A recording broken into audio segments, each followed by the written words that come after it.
دورہ چین انتہائی مثبت رہا، 20 کے قریب مفاہمتی یادداشتوں پر دستخط ہوئے۔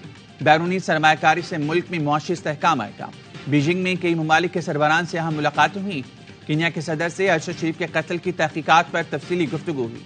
انہوں نے یقین دلایا کہ کافی پیش رفت ہو چکی ہے، جلد حتمی نتیجے تک پہنچیں گے۔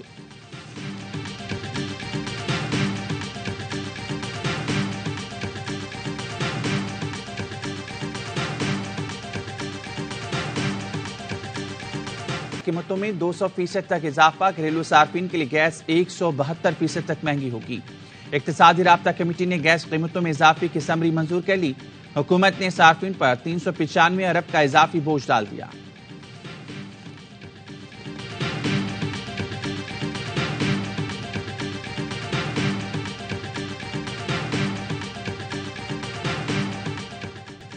ڈری سہمی بیٹنگ، بدترین بالنگ، خراب فیلڈنگ، گرین شرٹس کی ورلڈ کپ میں مسلسل تیسری شکست۔ افغانستان نے پاکستان کو بآسانی 8 وکٹوں سے ہرا دیا۔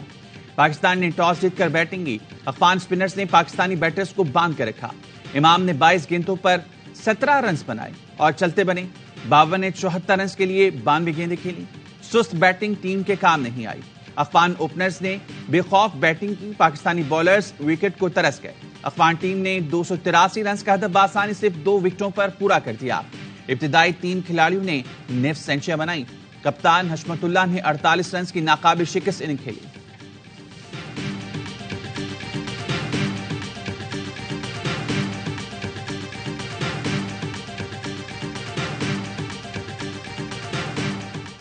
افغان کھلاڑیوں کی پاکستان کی مہمان نوازی کی ناقدری۔ پاکستان نے 40 سال سے زائد افغانوں کو اپنے ہاں مہمان بنائے رکھا۔ پاکستان سے جیت پر ابراہیم زردان نے سپورٹس مین اسپرٹ کی دھجیں اڑا دی۔ پاکستان کی قربانیوں پر پانی پھیر دیا۔ افغانستان کی جیت کو پاکستان سے نکالے جانے والے غیر قانونی افغانیوں کے نام کر دیا۔ افغان پناہ گزین پاکستانی معیشت اور سماج کے لیے بوجھ بن چکے ہیں۔ پاکستان نے 4 دہائیوں کی میزبانی کے بعد غیر قانونی مقیم غیر ملکیوں کو جانے کا کہا۔ پاکستان نے ہمیشہ افغان کرکٹ کو سپورٹ کیا۔ انضمام الحق، راشد لطیف، عمر گل اور کبیر خان نے ہی افغان ٹیم کو کرکٹ کھیلنا سکھائی۔ محمد نبی اور راشد خان پشاور میں پلے بڑھے، یہیں کرکٹ سیکھی۔ ابراہیم زردان یہ سب بھول گئے، کھیل میں سیاست کو لے آئے۔ آئی سی سی اس حرکت کا کب نوٹس لے گی؟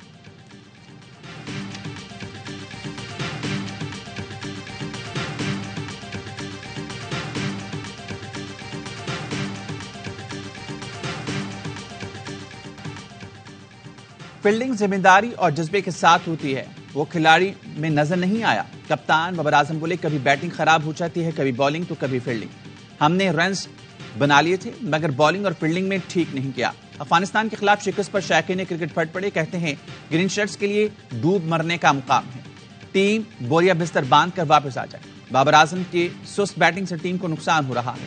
افغانستان کو ہم نے کرکٹ سکھائی، ان سے ہی ہار گئے۔ جو حکومت آتی ہے وہ اپنا بندہ لاتی ہے، تو پاکستان کرکٹ بورڈ کا چیئرمین پاکستان کرکٹ بورڈ کا تو نہیں ہے نا، جو حکومت آ رہی ہے اس کا چیئرمین بن رہا ہے نا۔ جب آپ کسی کا راستہ روکیں گے اپنی مرضی سے، آپ خدا بن جائیں گے کرکٹ کے، اللہ معاف کرے، تو پھر رزلٹ ایسے آئیں گے۔ جو فاسٹ بولنگ ہماری ہے وہ کس چیز کی چیمپئن ہے؟ آج میں جتنا ہرٹ ہوں اپنے پورے کیریئر میں اتنا ہرٹ فیل ہوا۔ ہر لمحہ پرجوش میں پرجوش باتیں، افغانستان کے ہاتھوں شکست پر گرما گرم بحث۔ کرکٹ تجزیہ کار اور ARY نیوز کے نمائندہ خصوصی برائے کھیل شاہد ہاشمی پاکستان کی شکست پر آبدیدہ۔ باسط علی نے کہا، افغانستان کی کوچنگ پاکستانی کھلاڑیوں نے کی مگر ان کو پاکستان میں کوئی عہدہ نہیں دیا گیا۔ جو حکومت آتی ہے وہ اپنا چیئرمین PCB لے آتی ہے۔ پاکستان بورڈ کا چیئرمین منتخب ہو کر آنا چاہیے، نامزد نہیں۔ ٹیم کے لیے اسپن بالنگ کا کوئی کوچ ہی نہیں رکھا کیا؟ کامران اکمل نے کہا، شکست شرمناک ہے۔ اگر آپ خدا بن جائیں اور یہ کہنے لگیں کہ سوچنا بھی نہیں تو نتیجہ ایسا ہی نکلے گا۔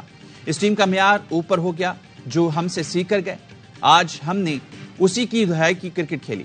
اظہر علی بولے، مایوس کن کارکردگی ہے، یہ ہار بہت پہلے ہی آ جاتی تھی جو اب آئی ہے۔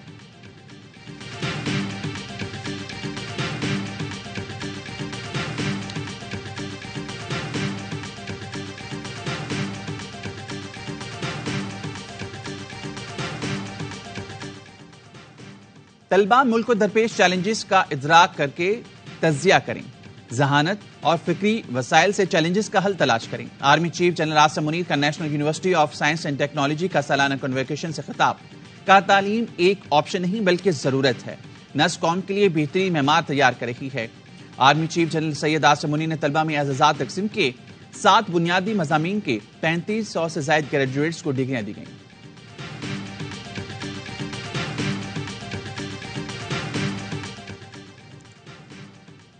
حماس کے القسام بریگیڈ نے مزید 2 اسرائیلی خواتین قیدیوں کو رہا کر دیا۔ حماس کے ترجمان ابو عبیدہ کے مطابق قطر اور مصر کی ثالثی کے بعد غزہ سے 2 قیدیوں کو چھوڑ دیا گیا، دونوں کو طبی وجوہات کی بنا پر رہا کرنے کا فیصلہ کیا گیا۔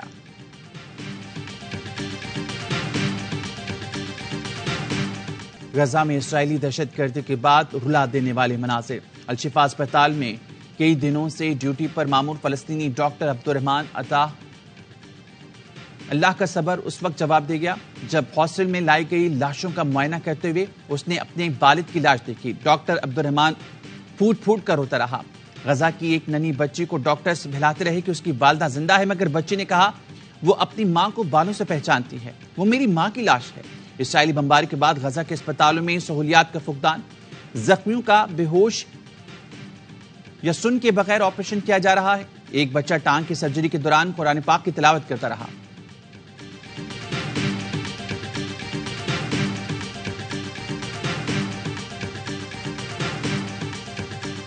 قوم فلسطینیوں سے یکجہتی کے لیے جمع ہو رہی تھی، ایسے میں ایک ڈکلیئرڈ مجرم کو بادشاہ سلامت بنا کر لایا گیا۔ امیر جماعت اسلامی کراچی حافظ نعیم الرحمان کی کڑی تنقید، کہا جنہیں بادشاہ سلامت بنا کر لایا گیا ان کے ساتھ بہت برا ہوگا۔ آج ایک محبوب تو کل دوسرا، کیا قوم یہی بھگتتی رہے گی؟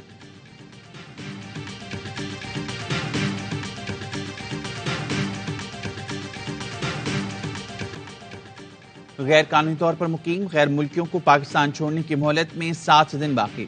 نگراں وزیر داخلہ سندھ حارث نواز کہتے ہیں یہ تاثر غلط ہے کہ صرف ایک ملک کے شہریوں کو واپس بھیجا جا رہا ہے، طریقہ کار طے کر لیا ہے، مہلت ختم ہونے کے بعد کیسے پکڑا اور رکھا جائے گا۔ نگراں وزیر اطلاعات بلوچستان جانا چکزئی نے کہا غیر قانونی مقیم غیر ملکی دہشت گردی اور دیگر جرائم میں ملوث ہیں، کوئی سیاسی جماعت غیر قانونی تارکین وطن کے ساتھ کھڑی ہوگی تو یہ ریاست سے جنگ ہوگی۔